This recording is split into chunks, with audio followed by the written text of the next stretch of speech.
नमस्कार दोस्तों, एक बार स्वागत है फिर से आप सभी का इस चैनल में। समुद्र मंथन के बारे में तो सभी जानते हैं, किंतु समुद्र मंथन आखिर क्यों किया गया था, इस वीडियो में हम यही जानेंगे। एक बार की बात है, शिव जी के दर्शनों के लिए दुर्वासा ऋषि अपने शिष्यों के साथ कैलाश पर्वत की ओर जा रहे थे। मार्ग में उन्हें देवराज इंद्र मिले। इंद्र ने दुर्वासा ऋषि और उनके शिष्यों को भक्तिपूर्वक प्रणाम किया। तब दुर्वासा ने इंद्र को आशीर्वाद देकर भगवान विष्णु का पारिजात पुष्प प्रदान किया। इंद्रासन के गर्भ में चूर इंद्र ने उस पुष्प को अपने ऐरावत हाथी के मस्तक पर रख दिया। उस पुष्प का स्पर्श होते ही ऐरावत सहसा भगवान विष्णु के समान तेजस्वी हो गया। उसने इंद्र का परित्याग कर दिया और उस दिव्य पुष्प को कुचलते हुए वन की ओर चला गया। इंद्र द्वारा भगवान विष्णु के पुष्प का तिरस्कार होते देखकर दुर्वासा ऋषि क्रोध के कारण क्षुब्ध हो उठे। उन्होंने देवराज इंद्र को लक्ष्मी से हीन हो जाने का शाप दे दिया और साथ ही शक्तिहीन हो जाने का भी शाप दे दिया। दुर्वासा मुनि के शाप के फलस्वरूप लक्ष्मी जी उसी क्षण स्वर्गलोक छोड़कर अदृश्य हो गईं और समुद्र में समा गईं। लक्ष्मी के चले जाने से इंद्र आदि देवता निर्बल और श्रीहीन हो गए। उनका वैभव विलुप्त हो गया। इंद्र को बलहीन जानकर दैत्यों ने स्वर्ग पर आक्रमण कर दिया और देवगण को पराजित करके स्वर्ग के राज्य पर अपनी ध्वजा फहरा दिया। तब इंद्र देवगुरु बृहस्पति और अन्य देवताओं के साथ ब्रह्मा जी की सभा में उपस्थित हुए। तब ब्रह्मा जी बोले, देवेंद्र, भगवान विष्णु के भोग रूपी पुष्प का अपमान करने के कारण रुष्ट होकर भगवती लक्ष्मी तुम्हारे पास से चली गई हैं। उन्हें प्रसन्न करने के लिए तुम भगवान नारायण की कृपा दृष्टि प्राप्त करो। उनके आशीर्वाद से तुम्हें खोया वैभव पुनः मिल जाएगा। इस प्रकार ब्रह्मा जी ने इंद्र को आश्वस्त किया और उन्हें लेकर भगवान विष्णु की शरण में पहुँचे। वहाँ परम ब्रह्म भगवान विष्णु भगवती लक्ष्मी के साथ विराजमान थे। देवगण भगवान विष्णु की स्तुति करते हुए बोले, भगवान, आपके श्री चरणों में हमारा बारंबार प्रणाम। भगवान, हम सब जिस उद्देश्य से आपकी शरण में आए हैं, कृपा करके आप उसे पूरा कीजिए। दुर्वासा ऋषि के श्राप के कारण माता लक्ष्मी हमसे रूठ गई हैं और दैत्यों ने हमें पराजित कर स्वर्ग पर अधिकार कर लिया है। अब हम आपकी शरण में हैं, हमारी रक्षा कीजिए। भगवान विष्णु त्रिकालदर्शी हैं। वे पल भर में ही देवताओं के मन की बात जान गए। तब वे देवगण से बोले, देवगण, मेरी बात ध्यानपूर्वक सुने, क्योंकि केवल यही तुम्हारे कल्याण का उपाय है। दैत्यों पर इस समय काल की विशेष कृपा है, इसलिए जब तक तुम्हारे उत्कर्ष और दैत्यों के पतन का समय नहीं आता, तब तक तुम उनसे संधि कर लो। क्षीर सागर के गर्भ में अनेक दिव्य पदार्थों के साथ अमृत भी छिपा है। उसे पीने वाले के सामने मृत्यु भी पराजित हो जाती है। इसके लिए तुम्हें समुद्र मंथन करना होगा। यह कार्य अत्यंत दुष्कर है, अतः इस कार्य में दैत्यों से सहायता लो। कूटनीति भी यही कहती है कि आवश्यकता पड़ने पर शत्रुओं को भी मित्र बना लेना चाहिए। तत्पश्चात समुद्र मंथन के उपरांत अमृत पीकर अमर हो जाओ, तब दुष्ट दैत्य भी तुम्हारा अहित नहीं कर सकेंगे। देवगण, वे जो शर्त रखें उसे आप स्वीकार कर लें। यह बात याद रखें कि शांति से सभी कार्य बन जाते हैं, क्रोध करने से कुछ नहीं होता। भगवान विष्णु के परामर्श के अनुसार इंद्र आदि देवगण दैत्यराज बलि के पास संधि का प्रस्ताव लेकर गए और उन्हें अमृत के बारे में बताकर समुद्र मंथन के लिए तैयार कर लिया। इस प्रकार समुद्र मंथन की तैयारी शुरू कर दी गई। मंदराचल पर्वत को मथनी बनाया गया तथा वासुकी नाग को रस्सी बनाया गया। वासुकी के नेत्र से राजपुरोहित का उद्भव हुआ। स्वयं भगवान श्री विष्णु ने कच्छप अवतार लेकर मंदराचल पर्वत को अपने पीठ पर रखकर उसका आधार बन गए। भगवान नारायण ने असुर रूप से असुरों में और देवता रूप से देवताओं में शक्ति का संचार किया। वासुकी नाग को भी गहन निद्रा देकर उसके कष्ट को हर लिया।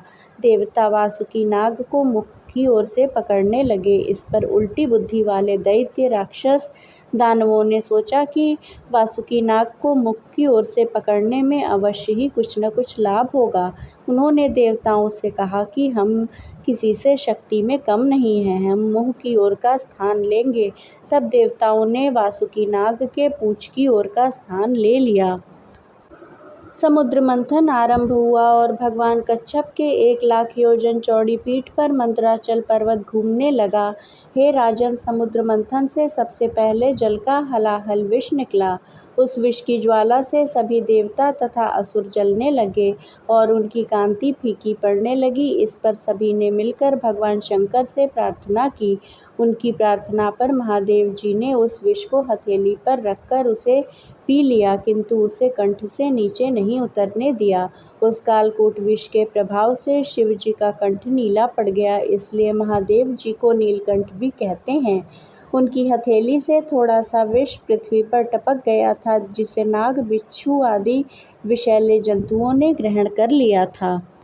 विष को शंकर भगवान के द्वारा पी लेने के पश्चात फिर से समुद्र मंथन प्रारंभ हुआ। दूसरा रत्न कामधेनु गाय निकली, जिसे ऋषियों ने रख लिया। फिर उच्चैश्रवा घोड़ा निकला, जिसे असुर राज बाली ने रख लिया। उसके बाद ऐरावत हाथी निकला, जिसे देवराज इंद्र ने ग्रहण किया। ऐरावत के पश्चात कौस्तुभ मणि समुद्र से निकली, उसे विष्णु भगवान ने अपने पास रख लिया। फिर कल्पवृक्ष निकला और रंभा नामक अप्सरा निकली। इन दोनों को देवलोक में रख लिया गया। आगे फिर समुद्र को मथने से महालक्ष्मी जी निकली। महालक्ष्मी जी ने स्वयं ही भगवान विष्णु का वरण कर लिया। उसके बाद कन्या के रूप में वारुणी प्रकट हुई, जिसे असुरों ने ग्रहण किया। फिर एक के पश्चात एक चंद्रमा, पारिजात वृक्ष, शंख निकले और अंत में धन्वंतरी वैद्य अमृत का घट लेकर प्रकट हुए। धन्वंतरी के हाथ से अमृत को असुरों ने छीन लिया और उसके लिए आपस में ही लड़ने लगे। देवताओं के पास दुर्वासा के शापवश इतनी शक्ति रही नहीं थी कि वे असुरों से लड़कर उस अमृत को ले सके, इसलिए वे निराश खड़े हुए उनका आपस में लड़ना देखते रहे। देवताओं की निराशा को देखकर भगवान विष्णु तत्काल मोहिनी रूप धारण कर आपस में लड़ते असुरों के पास जा पहुँचे। उस विश्व विमोहिनी रूप को देखकर असुरों तथा देवताओं की तो बात ही क्या, स्वयं ब्रह्मज्ञानी कामदेव को भस्म कर देने वाले भगवान शंकर भी मोहित होकर उनकी ओर बार बार देखने लगे। जब असुरों ने उस नवयौवना सुंदरी को अपनी ओर आते हुए देखा, तब वे अपना सारा झगड़ा भूलकर उस सुंदरी की ओर कामासक्त होकर एकटक देखने लगे। वे असुर बोले, हे सुंदरी, तुम कौन हो? लगता है कि हमारे झगड़े को देखकर उसका निपटारा करने के लिए ही हम पर कृपा कर रही हो। आओ, तुम्हारा स्वागत है।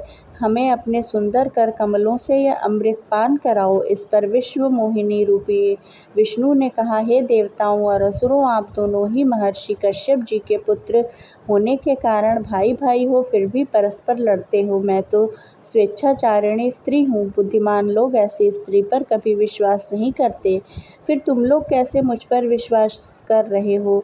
अच्छा यही है कि स्वयं सब मिलकर अमृत का पान कर लो। विश्व मोहिनी के ऐसे नीति कुशल वचन सुनकर उन कामांध दैत्यों, दानवों और राक्षसों को उस पर और भी विश्वास हो गया। वे बोले, सुंदरी, हमें तुम पर पूर्ण विश्वास है।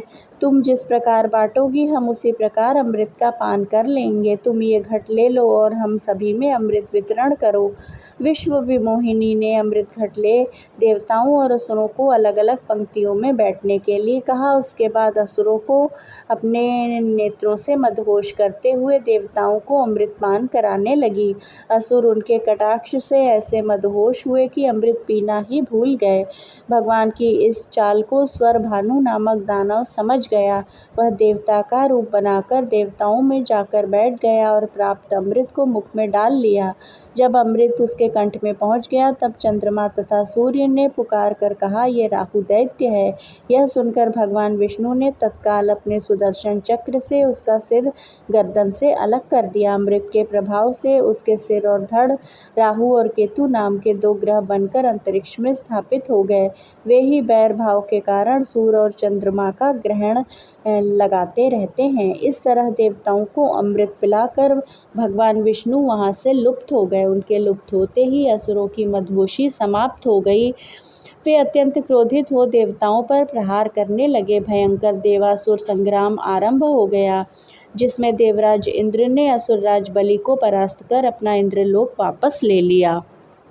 इस प्रकार समुद्र मंथन के पश्चात देवता अमृत पीकर अमर हो गए और दानवों को परास्त कर अपना इंद्रलोक वापस ले लिया तथा लक्ष्मी जी की स्वर्ग वापसी हो गई और उन्होंने भगवान विष्णु का वरण भी कर लिया। इस प्रकार कुल 14 रत्न समुद्र मंथन से प्राप्त हुए। एक प्रचलित श्लोक के अनुसार 14 रत्न निम्नवत हैं। लक्ष्मी कौस्तुभ पारिजातक सुरा धन्वंतरीश चंद्रमाः गावः कामदुहा सुरेश्वर गजो रंभादि देवांगना अश्वः सप्तमुखो विषम हरिधनुः शंखोमृतं चाम्बुधेः रत्नानिः 14 प्रतिदिनं कुर्यात् सदा समंगलम्।